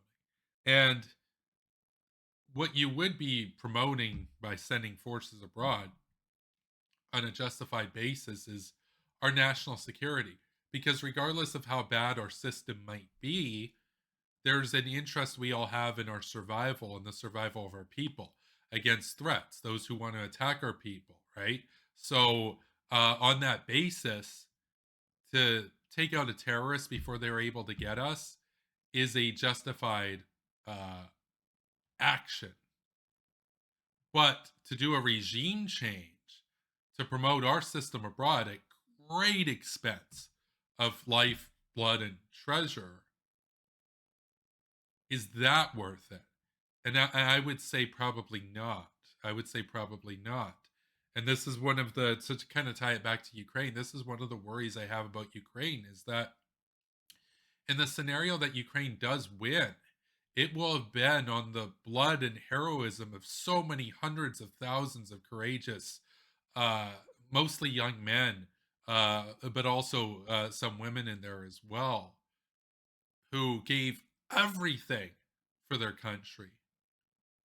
And I just fast forward 20 years and see what Ukraine would look like. And yeah, I can see waves of migrants coming in, having to share basement suites for $700 a month to live in basically less good conditions than a prison cell, tradesmen living in their cars to build luxury condos for foreign billionaires and millionaires, and the average Ukrainian not being able to afford anything but chips for dinner, like what's happening in Canada right now, and tent cities everywhere, and substance abuse everywhere, and dilapidation, the national dilapidation, and that's if they win, and that's what happens to them if they win. If they lose, they become basically a colony of Russia. But I wonder, is it really worth all that sacrifice and all that loss just to watch your country crumble under shock capitalism? And I don't think it is. And for us to risk our people's blood for a foreign country, potentially risk a nuclear war for a foreign country, and to win, and then for them to just wind up like us in 20 years. It's just not worth it. It's just not worth it. And is it to say that life under Russia would be better? No, life under Russia and Ukraine is miserable. Look at what they did in Bucha. Look at what they've done in Mariupol. Look at what they've done in the territories of Donbass that they've taken. Look at what happened in Bakhmut. right? It's awful. But what I'm simply saying, I'm not saying that there's a good guy. What I'm saying is, in a scenario in which both outcomes of a war lead to bad circumstance, in that scenario where it's a choice between a bad option and another bad option, all I'm saying is there's not a case to be made for us as Canada to justify intervention or to send tanks, equipment, or money, etc. When those people, even if they win, will find themselves in the same circumstances as our people, as indentured servants who will never own anything. You know, what's the meme? You will own nothing and you will be happy. You will live in the pod and you will eat the bug. What they didn't tell you is, yes, you'll live in the pod, but if you look at a lot of these like ad postings for rentals and stuff that I'm going to cover on the more comedic series I've got launching soon. What they didn't tell you about the pod. Oh, you thought you would live in the pod by yourself and have some privacy. No, no, no, no. You're going to have to share the pod with another dude. And it's $700 a month to share the pod. Welcome to Canada. Welcome to neoliberalism. Welcome to your life, your future, the potentially the future of the species, right? If we draw things to the extent of South Korea going extinct in a few centuries. Um, all of that sacrificed at the altar of foreign capital so some foreign CEO can buy a third yacht while you eat bugs for dinner because the meat costs $70 because they raised the prices again and you make $21 an hour. So, and you should be grateful for that $21 an hour because we have open borders and we'll take in a million more people who are happy to work for $15 an hour or less. So, is that really what we need to be getting our young people potentially killed over to make other countries like? I say no to that. I say no to that. So, uh, defensive military operations are justified in the protection of our people. Offensive military actions are justified in the protection of our people. But offensive military actions to impose the same economic misery on others that our ruling class has imposed on us, is that justified? I say no. I say no. And so that you can call me a hawk. I'm sure Anna Kasparian would call me like a hawk neocon for saying I want to like, you know, stop ISIL from doing a strike on Canada or something, right? I'm sure she would call me a neocon, right? So I guess it doesn't really matter because the people who don't like me are going to call me a hawk either way. The people who don't like me on the other side are going to call me what, Neville Chamberlain or whatever, right? But what I'm saying to you here is just to think things through. Just run things through the logical conclusion of what actually happens. Even if we win, even if it's a successful intervention, what happens? Well, those countries go on to face the same crises that we're facing. But why? But I wouldn't wish that on my worst enemy. Like I'm not really a fan of what the Russians are doing in Ukraine right now, right? Those Russian troops out there, they're doing a lot of bad stuff in eastern Ukraine right now. They've been doing a lot of bad stuff for a long time, right? Um, and yeah, we could have a conversation about some of the war crimes that the Ukrainians have committed. It's not like that hasn't happened too. But I'm just talking about the Russians, right? Because nominally, Russia's basically an enemy of Canada at this point. So I guess in that sense, the Russians would be technically or officially my enemies. Um, I don't hate the average Russian. I also recognize that, yeah, they're practicing to nuke my city right now, probably in their drills. It's not like I'm a fan of them. I don't really want my city to get nuked, right? I'm not really a fan of getting incinerated in nuclear weapons. I don't really appreciate it. It's kind of a rude thing to do, right? For them to do like submarine drills, nuking my city, targets near my city, that sort of stuff, right? Because they do it, right? And our forces do it to them, right? So it's a two-way street.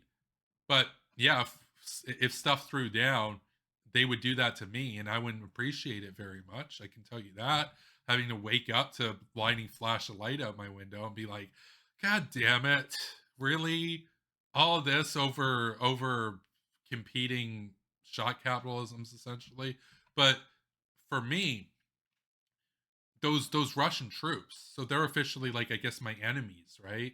Those Russian sailors in the submarines practicing firing SLBMs at my city, right? My port. They're I guess they're officially my enemy. Look, I don't even wish that on them. I don't want them to have chips for dinner. I want them to have steak and shrimp, right? You know, they work hard. They're just doing their job. They were born, they love their country. They were born there. They're patriots. They love their people. They love their culture. They go out to sea. They risk their lives for their country, right? They're hardworking. And yeah, their orders are you got to practice nuking the city I live in. Okay. Like, I can understand what they do. I don't appreciate it. Like I say, I wouldn't appreciate it very much if they ever did it. But like these are like my official enemies. If stuff threw down, they would be the ones ruining my life, potentially ending my life, right? I don't wish for them to not have a house and have to live in a tent and eat chips for dinner and work 40 or 50 or 60 hours a week and never own anything, right? I wouldn't wish that on them. So if I don't wish that on like my worst enemies, why then would I impose that system on them, right? It just doesn't make any sense. It's not worth expending blood and treasure for. I've already gone over what it makes sense expending blood and treasure for. Back when I was a liberal, for example, I thought liberalism was a good thing, and therefore it was justified to expend blood and treasure to extend and propagate what I saw as a good thing. Now that I don't believe in liberalism, now that I've seen the national dilapidation that it inevitably brings about, there's no longer a case, therefore, to expend blood and treasure to propagate the liberal order. You see what I'm saying? What we need to do, what we need to be concerned about, is making our own country great and liberating our people from the subjugation and the servitude under which we've been living, and to restore dignity to our workers and to regain our country and recognize that we're the masters of our own destiny, not foreign CEOs who buy third or fourth or fifth mega yacht with the fruits of our labor. Right? You see what I'm saying? So if you're a patriot, if you're a nationalist, if you love your country, you should love your compatriots above any uh ideological fanaticism, any ideological banner. And so to that extent I don't have an ideology. My ideology is I want our people to live with dignity. I want our workers to have the nourishment and the to exist. What does the working person want? They It's nothing ideologically fanatical, it's to survive. It's to have it's basic survival, things that they can't afford anymore. And so for us as Canadians, what we need to do is we need to go about liberating our own country essentially. And so for me, what I say here is that, and I'm going to close, but what I want to say here is that to anybody out there who might be disappointed or might disagree with me, one, you're welcome to debate me. I'm happy to have that debate. I've debated Dylan Burns recently, had a short debate with Jackson Hinkle recently. I'll debate basically anybody, right? As long as you're respectful and whatnot. What I would say here is um, you really kind of need to question what it is that you're fighting for, and you need to be able to offer a serious justification for why potentially getting thousands, tens of thousands, or in the case of when we're dealing with countries like Russia and China, potentially hundreds of millions of people killed, why what you would be propagating would be worth that loss, why it would be worth that. And if you can do that and you can justify that, come and debate me. And if you can't, then what I want you to do is I want you to think about why you believe what you believe, why you think that that's worth fighting for. And maybe you'll start to question yourself, maybe you won't. But what I would say, and the favor that I would ask, is if you're going to retain that um, ideological fanaticism, can you please stop talking about like invading Russia and China and potentially starting like a third world war. If you're going to do that, can you pick on countries that can't destroy us in return? That's all I'm asking there. So I want to wrap this up right now. We're going to do a short Fortnite stream after. And so what I want to say here as well is to subscribers and stuff out there, followers and everything. Thank you for staying following here. Haven't had that much content recently. And what I would say as well is I'm going to be doing more content. They're not all going to be like, if we just hit the 2 hour mark. I was planning on this one being more like an hour. They're not going to be like that. Average runtime for what I'm planning on going forward is like under an hour because I'm working basically all the time. But I do thank people for sticking around. A lot of people unfollowed me, and that's your right. Great, cool. Go on, do your own thing, right? Have your echo chamber. Um, I'm sure folks out there, I'm not the only one. I know I'm not the only one who's gotten, kind of mugged by reality with regards to the economic conditions in recent years. And so stick with me. We don't have to agree, but I do appreciate debate. And thank you for watching. And so with that, thank you. And I will be doing Fortnite shortly. So stay tuned for that. Peace.